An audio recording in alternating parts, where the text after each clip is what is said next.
பண்டைய எகிப்தின் மையத்தில் நைல் நதி நாகரிகத்தை வளர்த்து சூரிய கடவுள் ரா எல்லாவற்றிற்கும் மேலாக வணங்கப்பட்ட இடத்தில் கிசாவின் பெரிய பிரமிட் மனித புத்திசாலித்தனத்திற்கும் தெய்வீக அபிலாசைக்கும் சான்றாக நின்றது.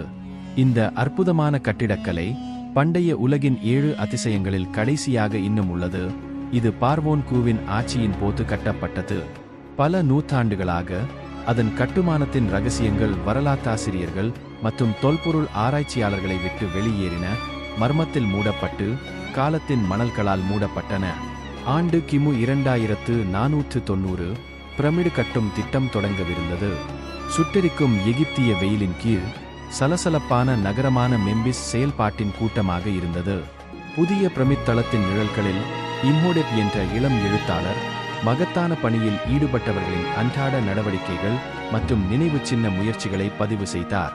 திஜோசரின் படி பிரமிட்டை வடிவமைத்த புகழ்பெற்ற கட்டிடக் கலைஞரின் பெயரைக் கொண்ட இம்ஹோடெப் இந்த பிரமாண்ட திட்டத்திற்கு பங்களிக்கவும் அதன் முன்னேற்றத்தை சந்ததியினருக்காக ஆவணப்படுத்தவும் ஆர்வமாக இருந்தார்.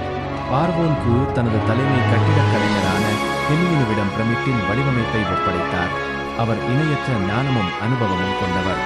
ஹெமியுனுவின் திட்டம் துணிச்சலானது, ஆனால் நுணுக்கமானது. அவர் கிசா பாலைவனத்தில் ஒரு பீடபூமியை தேர்ந்தெடுத்தார்.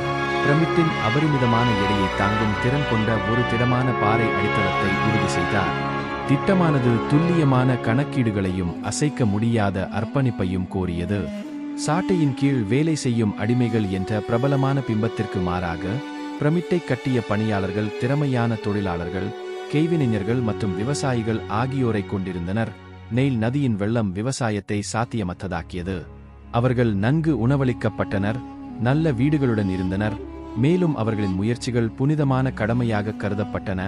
ஏனெனில் பிரமிட்டை கட்டுவது அவர்களின் பாரோவின் அழியாத தன்மையை உறுதி செய்யும் என்றும் அதன் விளைவாக பிற்கால வாழ்க்கையில் அவர்களின் சொந்த நல்வாழ்வை உறுதி செய்வதாகவும் அவர்கள் நம்பினர். இம்ஹோடெப் இந்த தொழிலாளர்களை குழுக்கள் மற்றும் குழுக்களாக அமைப்பதை குறிப்பிட்டார். ஒவ்வொரு குழுவினரும் குறிப்பிட்ட பணிகளுக்கு பொறுப்பானவர்கள். குவாரி, போக்குவரத்து மற்றும் சுண்ணாம்பு தொகுதிகளை இடுதல். தொழிலாளர்களின் கிராமம் ஒரு அதிசயமாக இருந்தது. பேக்கரிகள், மதுபான ஆலைகள் மற்றும் மருத்துவ வசதிகளுடன் அவர்களின் நலனுக்கான முக்கியத்துவத்தை பிரதிபலிக்கிறது. குவாரி மற்றும் கற்களை கொண்டு செல்வது. பிரமிடுக்கான கற்கள் அருகிலுள்ள குவாரிகளில் இருந்து பெறப்பட்டன. துரா சுண்ணாம்பு அதன் சிறந்த வெள்ளை தரத்திற்கு பெயர் பெற்றது. ஆற்றின் குறுக்கே குவாரி செய்யப்பட்டு படகு மூலம் கொண்டு செல்லப்பட்டது. பெரிய மைய கற்கள் கிசா பீடபூமியில் இருந்தே பிரித்தெடுக்கப்பட்டன. இந்த பாரிய தொகுதிகளை நகர்த்த ஹெமியுனு ஸ்லெட்ஜ்கள் மற்றும் லூப்ரிகேட்டட் டிராக்குகளின் தனித்துவமான அமைப்பை உருவாக்கினார். உராய்வை குறைப்பதற்காக ஸ்லெட்ஜ்களுக்கு முன்னால் உள்ள மணலில் தொழிலாளர்கள் தண்ணீரை ஊற்றி கற்களை மிகவும் திறமையாக இழுக்க முடிந்தது. இம்மோடெப் பிரமாண்டமான கற்கள் அந்த இடத்தில் சூழ்ச்சி செய்யப்படுவதை பிரமிப்புடன் பார்த்தார். அவர்கள் போடப்பட்ட துல்லியம் ஆச்சரியமாக இருந்தது. ஒவ்வொரு தொகுதியும் கவனமாக வடிவமைத்து பொருத்தப்பட்டிருந்தன. மூட்டுகள் மிகவும் இறுக்கமாக இருந்தன. அவற்றுக்கிடையே ஒரு புல் கூட நழுவ முடியாது. பிரமிட்டின் அடிப்பகுதி முற்றிலும் சமமாக இருந்தது. கிடைமட்ட துல்லியத்தை உறுதி செய்வதற்காக நீர் நிரப்பப்பட்ட அகழிகள் போன்ற எளிய ஆனால் பயனுள்ள கருவிகளை பயன்படுத்தி ஹெமியுனுவின் குழு சாதித்தது.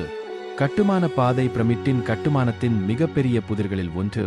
பண்டைய எகிப்தியர்கள் பாரிய கற்களை எவ்வாறு தேவையான உயரத்திற்கு உயர்த்த முடிந்தது என்பதுதான் ஹெமியுனுவின் தீர்வு சரிவுகளின் அமைப்பாகும். இம்ஹோடெப் முன்மொழியப்பட்ட 3 முதன்மை வளைவு கோட்பாடுகளை ஆவணப்படுத்தினார். நேராகான் வளைவு, ஒரு ஜிக்ஜாகிங் வளைவு மற்றும் பிரமிட்டை சுற்றி ஒரு வட்ட வளைவு. பிரமிட்டின் ஒரு முகத்தை நேரடியாக மேலே கொண்டு செல்லும் நேராகான் வளைவு ஆரம்ப கட்டங்களில் பயனுள்ளதாக இருந்தது. ஆனால் பிரமிடு உயரமாக வளர்ந்ததால் நடைமுறைக்கு மாறானது. ஜிக்ஜாகிங் வளைவு பிரமிட்டின் முகத்தில் முன்னும் பின்னுமாக மாறியது, ஒரு சமரசத்தை வழங்கியது. ஆனால் பிரமிட்டின் வெளிப்புறத்தை சுற்றி சுழலும் வட்டச் சரிவு மிகவும் திறமையானது என்பதை நிரூபித்தது. இந்த முறை தொழிலாளர்களை மிக உயர்ந்த மட்டத்திற்கு ஒப்பீட்டளவில் எளிதாக கற்களை இழுக்க அனுமதித்தது. பொறியியல் அற்புதங்கள். இந்த கட்டுமானம் உடல் சகிப்புத்தன்மையின் சோதனை மட்டுமல்ல, பண்டைய எகிப்தியர்களின் கணிதம் மற்றும் பொறியியல் பற்றிய மேம்பட்ட புரிதலுக்கான சான்றாகவும் இருந்தது. இம்ஹோடெப் அடிக்கடி கட்டிடக் கலைஞர்களுடன் பல மணி நேரம் செலவழித்தார். கோணங்கள், நீளம் மற்றும் சுமைகளை குறிப்பிடத்தக்க துல்லியத்துடன் கணக்கிடும் அவர்களின் திறனை கண்டு வியந்தார். பிரமிட்டின் சீரமைப்பு மற்றொரு அற்புதம். 4 பக்கங்களில் ஒவ்வொன்றும் திசைகாட்டியின் கார்டினல் புள்ளிகளுடன் கிட்டத்தட்ட சரியாக அமைந்திருந்தது. பிரமிட்டில் உள்ள அறைகள் மற்றும் பத்திகள் சமமாக சுவாரஸ்யமாக இருந்தன. கிராண்ட் கேலரி கிங்ஸ் சேம்பர் நோக்கி ஏறிச் சென்றது கட்டிடக்கலை திறமையின் ஒரு சாதனையாக இருந்தது. மேலே உள்ள கல்லின் அபரிமிதமான எடை கார்பென்ட் சுவர்களால் ஆதரிக்கப்பட்டது. இது சுமைகளை விநியோகிக்கிறது மற்றும் சரிவதை தடுக்கிறது. கிங்ஸ் சேம்பர் அஸ்வானிலிருந்து தெற்கே நூற்றுக்கணக்கான மைல்களுக்கு கொண்டு செல்லப்பட்ட பாரிய கிரானைட் தொகுதிகளால் கட்டப்பட்டது. தி ஐனல் கேப்ஸ்டோன் ஆண்டுகள் செல்லச் செல்ல பிரமிடு வளர்ந்து முடிவடையும் தருவாயில் உள்ளது. இம்ஹோடெப் இப்போது ஒரு அனுபவமிக்க எழுத்தாளரானார். கட்டுமானத்தின் இறுதிக் கட்டங்களை மரியாதை உணர்வுடன் விவரித்தார். கேப்ஸ்டோன் அல்லது பிரமிடியன் வைப்பது ஒரு முக்கியமான நிகழ்வாகும். எலக்ட்ரம் தங்கம் வெள்ளி கலவையில் மூடப்பட்டிருக்கும். அது சூரியனில் பிரகாசமாக பிரகாசிக்கும். இது கடவுள்களுடன் பாரோவின் தெய்வீக தொடர்பை குறிக்கிறது. கேப்ஸ்டோன் வைக்கப்பட்ட நாளில் பார்வோன் தானே விழாவில் கலந்து கொண்டார். காற்று எதிர்பார்ப்பு மற்றும் தூப வாசனையுடன் அடர்த்தியாக இருந்தது. பாதிரியார்கள் பாடல்களை பாடினர். பல தசாப்த கால முயற்சியின் உச்சக்கட்டத்தை காண எகிப்து மக்கள் கூடினர். இறுதிக் கட்டத்துடன் கேப்ஸ்டோன் அமைக்கப்பட்டது. கூட்டத்திலிருந்து ஒரு கூட்டு உற்சாகம் எழுந்தது. பெரிய பிரமிட் முழுமையடைந்தது. மனித சாதனை மற்றும் தெய்வீக தயவின் சின்னம். மரபு இம்ஹோடெப்பின் விரிவான பதிவுகள் பிரமிட்டின் கட்டுமானத்தின் முறைகள் மற்றும் அமைப்பு காலப்போக்கில் இழக்கப்படவில்லை என்பதை உறுதி செய்தன. அவரது சுருள்கள் கோவில் நூலகங்களில் பாதுகாக்கப்பட்டு வருங்கால சந்ததியினருக்கு அவர்களின் மூதாதையர்களால் நிகழ்த்தப்பட்ட அசாதாரண சாதனையை பற்றிய ஒரு பார்வையை வழங்குகிறது. பல நூற்றாண்டுகளுக்குப் பிறகு நவீன யுகத்தில் தொல்பொருள் ஆராய்ச்சியாளர்கள் மற்றும் வரலாற்றாசிரியர்கள் இந்த பண்டைய நூல்களை கண்டுபிடித்து பிரமிடு கட்டுபவர்களின் நுட்பங்கள் மற்றும் புத்தி கூர்மை மீது வெளிச்சம் போட்டனர். சரிவுகளின் கோட்பாடுகள், தொழிலாளர்களின் நலன் மற்றும் கட்டுமானத்தின் துல்லியம் ஆகியவை இம்ஹோடெப் மற்றும் அவரது சமகாலத்தவர்களின் கணக்குகளை சரிபார்த்து புதிய சான்றுகளால் உறுதிப்படுத்தப்படும். பண்டைய எகிப்தியர்களின் புத்தி கூர்மை, அர்ப்பணிப்பு மற்றும் ஆன்மீகத்திற்கு சான்றாக கிசாவின் பெரிய பிரமிடு மனித வரலாற்றில் மிகவும் சின்னமான கட்டமைப்புகளில் ஒன்றாக உள்ளது.